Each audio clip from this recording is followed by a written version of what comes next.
Topper strategy में सबसे पहले क्या करते हैं, ठीक है, सबसे पहले टॉपर्स को किसी भी तैयारी, कोई भी एग्जाम, चाहे आईआईटी का टॉपर हो, नीट का हो, आईएएस का हो, ठीक है, तो सबसे पहले वो इन डेप्थ अंडरस्टैंडिंग पे बात करता है। वो कोई ये नहीं करता कि मैंने कोई टॉपिक पढ़ा था इसमें मेरे एग्जाम निकल जाए। जब टॉपर्स कोई भी सब्जेक्ट पढ़ते हैं तो वो सबसे पहले समझते हैं कि ये टॉपिक मेरी समझ में आ जाए। साइक्लोन है, टीचर ने पढ़ाया तो रटना नहीं है, साइक्लोन ये होता है, यहां आया, साइक्लोन की मैकेनिज्म उसको समझ में आनी चाहिए। कोई भी चीज अगर उसको पढ़ाई जा रही है तो उसको, जैसे सॉइल फॉर्मेशन है तो उसको समझ में आना चाहिए कि मिट्टी कैसे बनती है। तो इन डेप्थ अंडरस्टैंडिंग होनी चाहिए सब्जेक्ट को लेके, यानी सब्जेक्ट को समझने की आदत डालते हैं। दूसरा, रेगुलर रिवीजन। ये दो चीज बहुत महत्वपूर्ण, उसको पता है कि मैं भूल जाऊंगा 80%, मैं 24 घंटे में भूल जाऊंगा, तो रेगुलर रिवीजन, रिवीजन की टेक्निक्स वो डेवलप करते रहते हैं। जैसे मैंने फ्लैश कार्ड मेथड बताया है, या अभी मैंने गुरुकुल में ग्रुपिंग कर दी है कि ग्रुप बनाइए, ऑडियो रिकॉर्डिंग करिए, एक दूसरे को दीजिए, शेयर करिए। कई बच्चों ने मेरे साथ शेयर भी किया, लेकिन सब ये नहीं करते हैं, किसी के आपस में पटती ही नहीं है, कोई अंदर से ही जब वो आदमी गड़बड़ होता है तो वो कहीं भी अपने, वो हर जगह जो है वो निगेटिव करता है।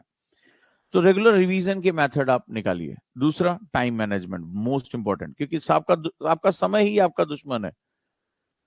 जिसने समय को साध लिया उसने सब कुछ साध लिया। टाइम मैनेजमेंट, और टाइम मैनेजमेंट में जो सबसे बड़ा चैलेंज है, जैसे प्रीवियस ईयर पेपर्स सबसे इंपॉर्टेंट है, पीवाईक्यूज, इस पर एनालिसिस करना, इसकी प्रैक्टिस करना, ये बहुत इंपॉर्टेंट है। तो ये दो चीजों को आप लेके चलेंगे।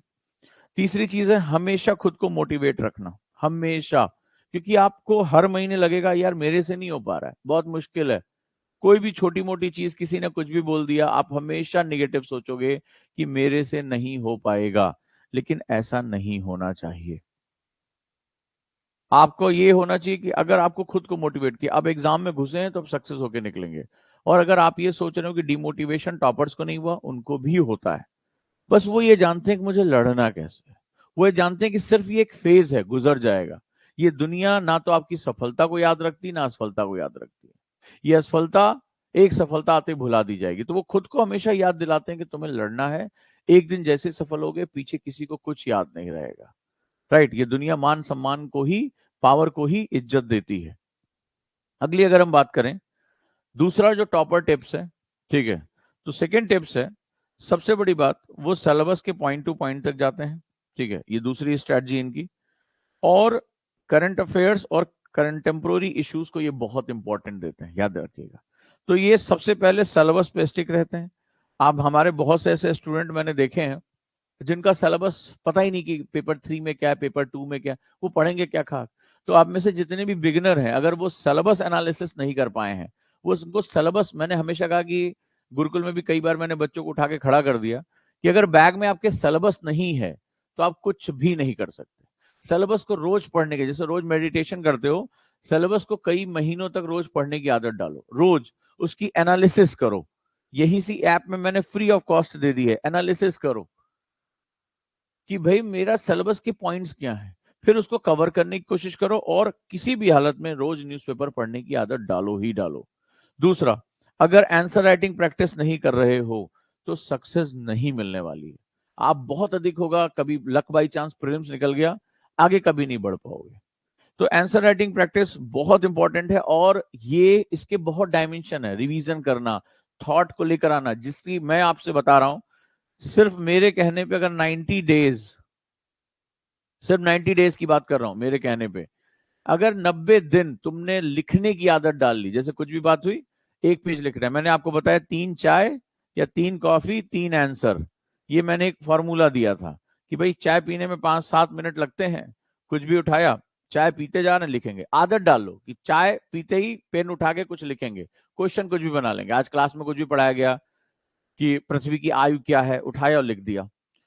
आप 90 डेज आंसर राइटिंग करके देखिए, मैं आपको बताता हूं आपकी पर्सनालिटी में क्या क्या चेंज होगा। पहला, आपका कंप्रिहेंसिविटी यानी कि बोधगम्यता कई गुना बढ़ जाएगी। आप बड़े धैर्य से सोचना शुरू कर दोगे, आपकी मेमोरी इनहेंस हो जाएगी। सबसे बड़ी बात है, अगर आपको ओवर थिंकिंग की प्रॉब्लम है, आपका दिमाग बहुत भटकता है, आपका न्यूरल, आपको लगता है आपका दिमाग कमजोर है, ये सारी चीजें खत्म हो जाएंगी।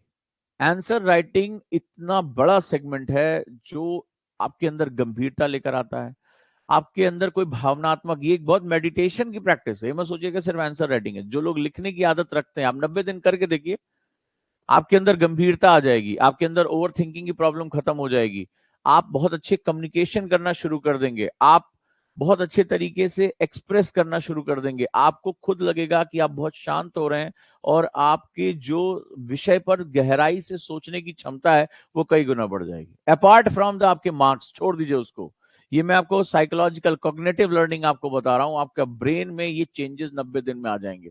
आपको एक नया पाथ, ऐसा लगेगा किसी भी टॉपिक पे आप बहुत गहराई से सोच पा रहे हैं, देर तक सोच पा रहे हैं, ये आपके अंदर चेंज आ जाएगा अगर आप डेली आंसर राइटिंग करने की प्रैक्टिस करते हैं।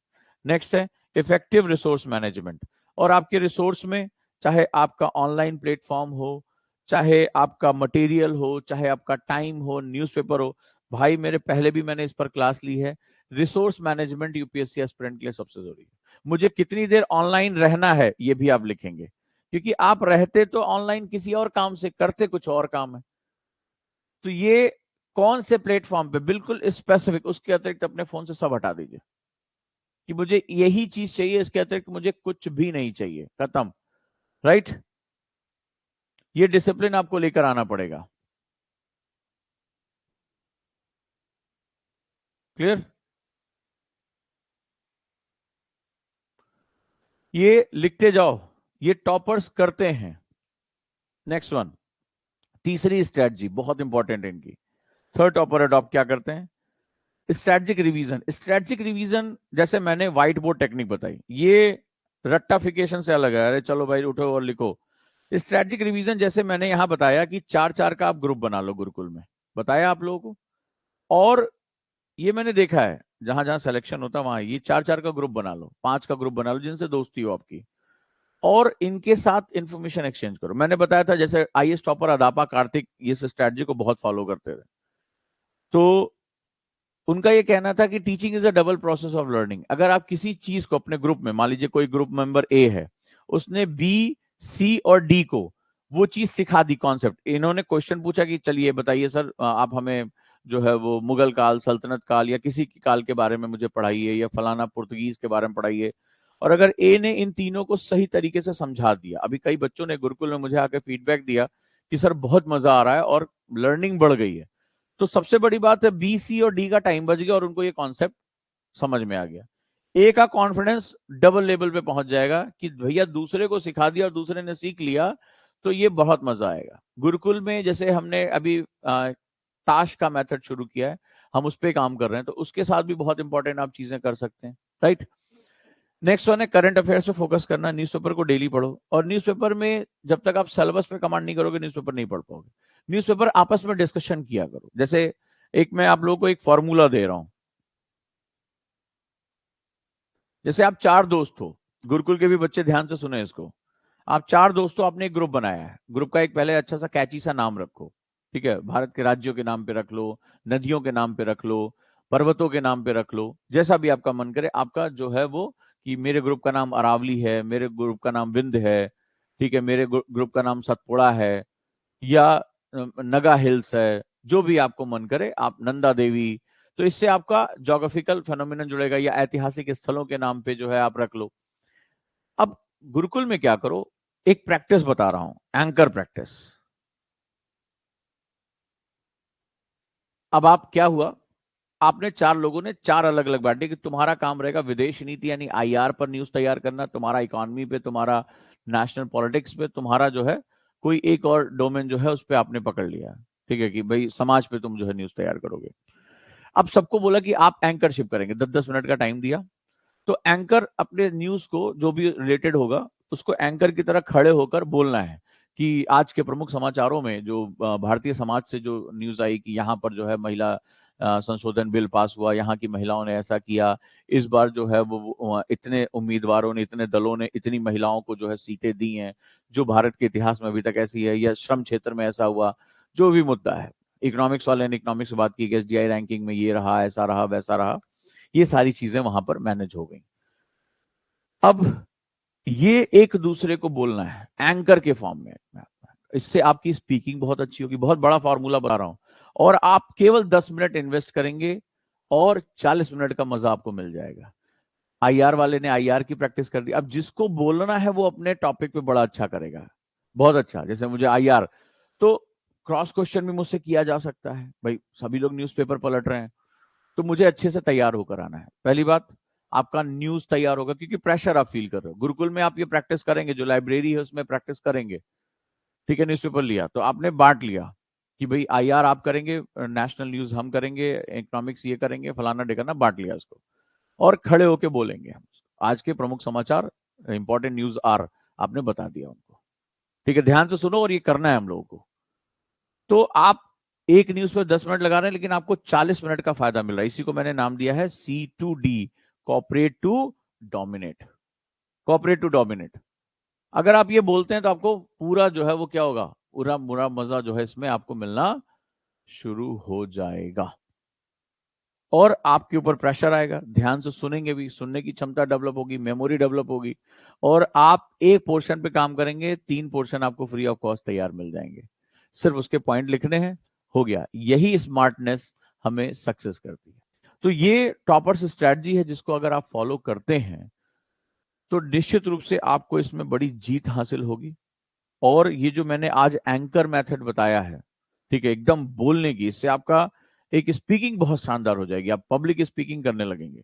चलिए, मैं आपकी एंकर या मैं आपका एंकर, आज मैं अंतरराष्ट्रीय खबरों पर बात कर रहा हूं। आपने कुछ छोटे छोटे कार्ड्स बना लिए और उसके कुछ इंपॉर्टेंट पॉइंट देख के आप बोलना शुरू कर दे रहे हैं। आप जैसे ही बोलेंगे वो चीज आपको याद हो जाएगी। तो ये जो नोट्स बनाना, कटिंग करना, ये सब खत्म हो जाएगा। और अच्छा, जब दूसरे 3 सुन रहे हैं तो उसके इंपॉर्टेंट पॉइंट्स लिख लेंगे, नोट एक्सचेंज कर लो, हो गया, धड़ाधड़ हो गया। और आपको हमेशा प्रेशर फील होगा, यार मेरे दोस्तों के बीच में मुझे बोलना है तो बड़े ध्यान से पढ़ना है। जैसे ही हमारे अंदर पढ़ाने की फीलिंग आती है, जैसे आप लोग आए सुबह मुंह उठा के, अरे चलो यार सर कुछ पढ़ाएंगे, लेकिन मुझे ये स्लाइड्स तैयार करने में, ये पॉइंट्स निकालने में बहुत टाइम लगता है, क्योंकि मुझे पढ़ाना है। तो मेरे ऊपर एक प्रेशर फील होता है कि बच्चे को कुछ नया देना है, कुछ नया बताना है। ये प्रेशर आपने फील कर लिया, सिलेक्शन आपका हो जाएगा, कोई इसमें टेंशन ही नहीं है।